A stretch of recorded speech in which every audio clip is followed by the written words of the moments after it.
അതിർത്തി സുരക്ഷ ശക്തമാക്കാൻ സ്മാർട്ട് ബോർഡർ പദ്ധതിയുമായി കേന്ദ്ര സർക്കാർ. നുഴഞ്ഞുകയറ്റവും അനധികൃത കുടിയേറ്റവും പൂർണ്ണമായി തടയുമെന്ന് കേന്ദ്ര ആഭ്യന്തരമന്ത്രി അമിത്ഷാ. സ്മാർട്ട് ക്യാമറകളും ഡ്രോണുകളും റഡാറുകളും അതിർത്തിയിൽ വിന്യസിക്കും.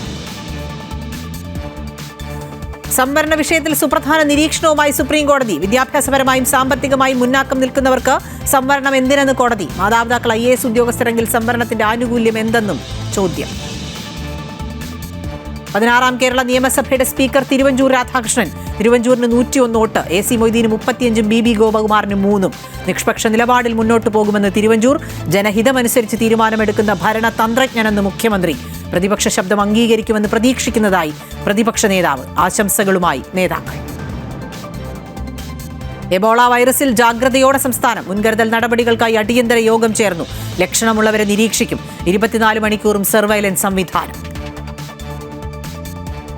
സംസ്ഥാനത്ത് മഴ ശക്തമാകുന്നു. ആലപ്പുഴയിൽ ഓറഞ്ച് അലർട്ട്. 7 ജില്ലകളിൽ യെല്ലോ അലർട്ട്. നാളെ 5 ജില്ലകളിൽ മുന്നറിയിപ്പ്. അറബിക്കടലിന് മുകളിൽ ചക്രവാത ചുഴി. കൊച്ചിയിൽ മോഡലിംഗിന്റെ മറവിലെ വിദേശ സെക്സ് റാക്കറ്റ് കേസിൽ മുഖ്യപ്രതി ബിലാലിന്റെ റിമാൻഡ് റിപ്പോർട്ടിലെ വിവരങ്ങൾ പുറത്ത്. യുവതികളെ അയച്ച് ദുബായിലെ എലൈസ ഇവന്റ് എന്ന സ്ഥാപനത്തിലേക്കെന്ന് റിപ്പോർട്ട്. ഇരകളിൽ നിന്ന് വിസയ്ക്കും ടിക്കറ്റിനുമായി 4,70,000 രൂപ സിന്ധു കൈപ്പറ്റിയെന്നും റിപ്പോർട്ടിൽ. നവകേരള യാത്രയ്ക്കിടെ യൂത്ത് കോൺഗ്രസ് പ്രവർത്തകരെ ഗൺമാൻമാർ മർദ്ദിച്ചത് ചട്ടവിരുദ്ധമായ നടപടിയെന്ന് പ്രത്യേക അന്വേഷണ സംഘം. ചുമതലയിൽപ്പെടാത്ത കാര്യങ്ങളാണ് ചെയ്തതെന്നും മർദ്ദനത്തെക്കുറിച്ച് അന്വേഷിച്ച ആലപ്പുഴ SP റിപ്പോർട്ട് ആഭ്യന്തര വകുപ്പ് പൂഴ്ത്തിയെന്നും വിലയിരുത്തൽ.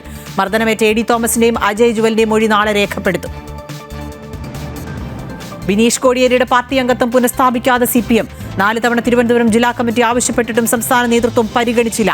വിഷയം പ്രാദേശികമെന്ന് MV ഗോവിന്ദൻ. അംഗത്വം മരവിപ്പിച്ചത് ലഹരിക്കേസിൽ പ്രതിയായപ്പോൾ. KSRTCയിൽ സ്ത്രീകൾക്ക് സൗജന്യയാത്ര അനുവദിക്കുമ്പോഴുള്ള വരുമാന നഷ്ടം സംബന്ധിച്ച റിപ്പോർട്ട് സർക്കാരിന് കൈമാറി. മുഴുവൻ ബസ്സുകളിലും സൗജന്യയാത്ര അനുവദിച്ചാൽ പ്രതിമാസ നഷ്ടം 112 കോടിയെന്ന് റിപ്പോർട്ട്. ഗതാഗത സെക്രട്ടറിക്ക് റിപ്പോർട്ട് നൽകിയത് 3 മാസത്തേക്കുള്ള കണക്ക്. പ്രസവാവധിക്ക് ശേഷം തിരിച്ചുവരുന്ന ഗുസ്തി താരം വിനേഷ് ഫൊഗാട്ടിനെ ആഭ്യന്തര മത്സരങ്ങളിൽ നിന്ന് വിലക്കിക്കൊണ്ടുള്ള തീരുമാനത്തിൽ റെസ്ലിംഗ് ഫെഡറേഷൻ ഓഫ് ഇന്ത്യക്ക് ഡൽഹി ഹൈക്കോടതിയുടെ രൂക്ഷ വിമർശനം. ഈ മാസം അവസാനം നടക്കുന്ന ഏഷ്യൻ ഗെയിംസ് സെലക്ഷൻ ട്രയൽസിൽ ഫൊഗാട്ടിന് പങ്കെടുക്കാൻ അവസരം ഉറപ്പാക്കണമെന്ന് കേന്ദ്ര സർക്കാരിനോട് കോടതി. വിദഗ്ധ സമിതി രൂപീകരിക്കാൻ നിർദ്ദേശം. ഫാസ്റ്റ് ന്യൂസ് പൂർണ്ണമാകുന്നു. നമസ്കാരം.